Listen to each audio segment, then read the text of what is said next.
रामचरितमानस पाठ के पहले वाले वीडियो में हमने जाना कि शिव जी कैलाश पर्वत पर एक बहुत ही विशाल बरगद के पेड़ है, उसके नीचे बैठे हुए हैं। अच्छा अवसर जानकर माता पार्वती उनके पास जाती है और उनसे प्रभु श्री रामचंद्र जी के चरित्र का विस्तार से वर्णन करने के लिए आग्रह करती है। शिव जी अपनी प्यारी पत्नी के बात को सुनकर उनके आग्रह को स्वीकार करके माता पार्वती से प्रभु श्री रामचंद्र जी के चरित्र का वर्णन करते हैं। आइए अब आगे की कथा को सुनते हैं। तो प्रेम से बोलो प्रभु श्री रामचंद्र जी की जय। शिव जी 2 घड़ी तक ध्यान के रस आनंद में डूबे रहे। फिर उन्होंने मन को बाहर खींचा और तब वे प्रसन्न होकर श्री रघुनाथ जी का चरित्र वर्णन करने लगे, जिसके बिना जाने झूठ भी सत्य मालूम होता है। जैसे बिना पहचाने रस्सी में सांप का भ्रम हो जाता है और जिनके जान लेने पर जगत का उसी तरह लोप हो जाता है, जैसे जागने पर स्वप्न का भ्रम जाता रहता है। मैं उन्हीं श्री रामचंद्र जी के बाल स्वरूप की वंदना करता हूँ, जिनका नाम जपने से सब सिद्धियाँ सहज ही प्राप्त हो जाती है। मंगल के धाम अमंगल के हरने वाले और श्री दशरथ जी के आंगन में खेलने वाले वे बाल रूप श्री रामचंद्र जी मुझ पर कृपा करें।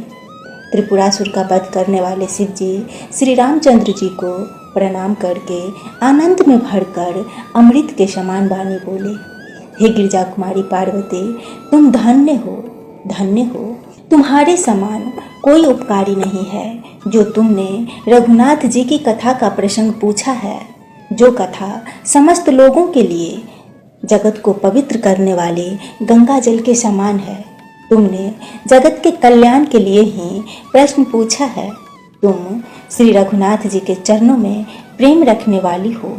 हे पार्वती, मेरे विचार में तो श्री रामचंद्र जी के कृपा से तुम्हारे मन में स्वप्न में भी शोक, मोह, संदेह और भ्रम कुछ भी नहीं है।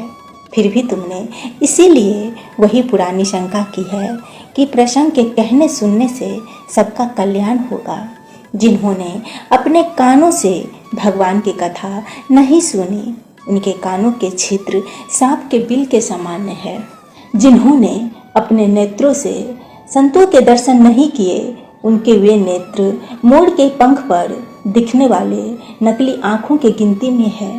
वे सिर कड़वी तुम्बी के समान है और जो श्री हरि और गुरु के चरण तल पर नहीं झुकते, जिन्होंने भगवान की भक्ति को अपने हृदय में स्थान नहीं दिया, वे प्राणी जीते हुए भी मुर्दे के समान है। जो जीभ श्री रामचंद्र जी के गुणों का गान नहीं करती, वह मेढक की जीभ के समान है। वह हृदय वज्र के समान कड़ा है और निठुर है, जो भगवान के चरित्र सुनकर हर्षित नहीं होता। हे पार्वती, श्री रामचंद्र जी की लीला सुनो। यह देवताओं के कल्याण करने वाली और दैत्यों को विशेष रूप से मोहित करने वाली है। श्री रामचंद्र जी की कथा कामधेनु के समान सेवा करने से सब सुखों को देने वाली है और सत्य पुरुष के समाज ही सब देवताओं के लोक है। ऐसा जानकर इसे कौन न सुनेगा। श्री रामचंद्र जी की कथा हाथ की सुंदर ताली है, जो संदेह रूपी पंछी को उड़ा देती है। फिर राम कथा कलयुग रूपी वृक्ष को काटने के लिए कुल्हाड़ी है। हे गिरजा कुमारी, तुम इसे आनंद पूर्वक सुनो। वेदों ने श्री रामचंद्र जी के सुंदर नाम, गुण, चरित्र, जन्म और कर्म सभी अनगिनत कहे हैं। जिस प्रकार भगवान श्री रामचंद्र जी अनंत है, उसी तरह उनकी कथा, कृति और गुण भी अनंत है। तो भी तुम्हारी अत्यंत प्रीति देखकर जैसा कुछ मैंने सुना है और जैसी मेरी बुद्धि है, उसी के अनुसार मैं कहूँगा। हे पार्वती, तुम्हारा प्रश्न स्वाभाविक ही सुंदर, सुखदायक और संत समान है और मुझे तो बहुत ही अच्छा लगा है। परंतु हे पार्वती, एक बात मुझे अच्छी नहीं लगी, यद्यपि वह तुमने मोह के वश होकर ही कही है। तुमने जो यह कहा कि वे राम कोई और है, जिन्हें वेद गाते हैं और मुनिजन जिनका ध्यान करते हैं, जो मोह रूपी पिशाचक के द्वारा ग्रस्त है, पाखंडी है, भगवान के चरण से विमुख है और जो झूठ सच कुछ भी नहीं जानते, ऐसे अधम्य मनुष्य ही इस तरह के कहते सुनते हैं, जो अज्ञानी मूर्ख, अंधे और भयहीन है और जिनके मन रूपी दर्पण पर विषय रूपी काई जमी हुई है, जो व्यभिचारी, छली और बड़े ही कुटिल है और जिन्होंने कभी स्वप्न में भी संत समाज के दर्शन नहीं किए और जिन्हें अपने लाभ हानि नहीं सूझती, वे ही ऐसी वेद विरुद्ध बातें कहा करते हैं, जिनका हृदय रूपी दर्पण मैला है और जो नेत्र से हीन है, वे बेचारे श्री रामचंद्र जी का स्वरूप कैसे देखेंगे, जिनको निर्गुण शगुन का कुछ भी विवेक नहीं है, जो अनेक मनगढ़ंत बातें कहा करते हैं, जो श्री हरि की माया के वश में होकर जगत में जन्म मृत्यु के चक्र में भ्रमते फिरते हैं, उनके लिए कुछ भी कह डालना असंभव नहीं है, जिन्हें वायु का रोग, शनिपात, उन्माद आदि हो गया हो, जो भूत के वश में हो गए हो और जो नशे में चूर है, ऐसे लोग विचार कर वचन नहीं बोलते। जिन्होंने महामोह रूपी मदिरा पी रखी है, उनके कहने पर कान नहीं देना चाहिए। अपने हृदय में ऐसा विचार कर संदेह छोड़ दो और श्री रामचंद्र जी के चरणों को भजो। हे पार्वती, भ्रम रूपी अंधकार के नाश करने के लिए सूर्य के किरण के समान मेरे वचनों को सुनो। शगुन और निर्गुण में कुछ भी भेद नहीं है। मुनि, पुराण पंडित और वेद सभी ऐसा कहा करते हैं। जो शगुन अरूप, निराकार, अलख, अव्यक्त और अजन्मा है, वही भक्तों के प्रेम वश शगुन्य हो जाता है।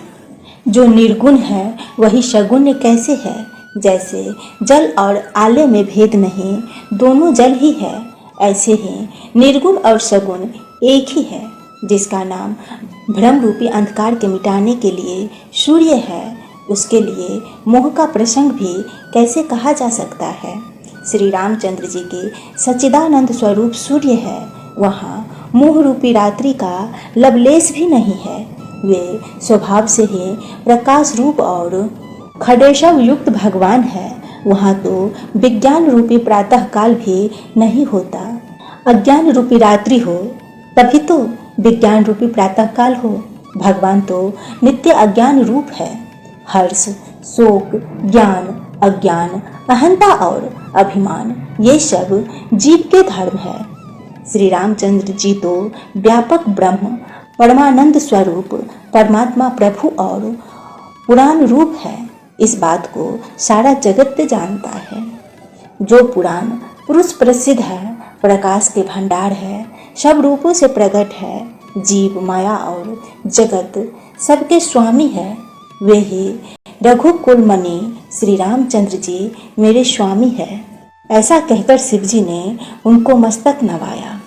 अज्ञानी मनुष्य अपने भ्रम को तो समझते नहीं है और वे मूर्ख प्रभु श्री रामचंद्र जी पर उसका आरोप करते हैं। जैसे आकाश में बादलों का पर्दा देखकर कुविचारी अज्ञानी लोग कहते हैं कि बादलों ने सूरज को ढक लिया। जो मनुष्य आंख में उंगली लगाकर देखता है, उनके लिए तो चंद्रमा प्रकट प्रत्यक्ष है। हे पार्वती, श्री रामचंद्र जी के विषय में इस प्रकार के मोह की कल्पना निर्मल और निर्लोभ है, उसको कोई मलिन या स्पर्श नहीं कर सकता। इसी प्रकार भगवान श्री रामचंद्र जी नित्य निर्मल और निर्लेप है। विषय, इंद्रियां, इंद्रियों के देवता और जीव आत्मा, ये सब एक ही सहायता से एक चेतना होते हैं। अर्थात विषयों का प्रकाश इंद्रियों से, इंद्रियों का इंद्रियों के देवताओं से और इंद्रियां देवताओं के चेतन जीव आत्मा से प्रकाश होता है।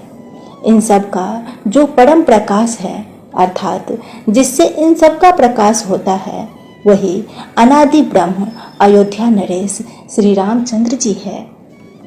यह जगत प्रकाश है और श्री रामचंद्र जी इसके प्रकाशक है। वे माया के स्वामी और ज्ञान तथा गुणों के धाम है। जिनकी सत्ता से मोह की सहायता पाकर जड़ माया भी सत्य से भासित होती है।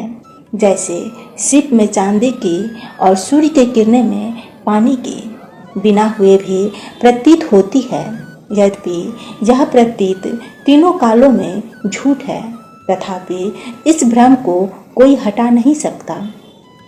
इसी तरह यह संसार भगवान के आश्रित रहता है, यद्यपि यह असत्य है तो भी दुख तो देता ही है।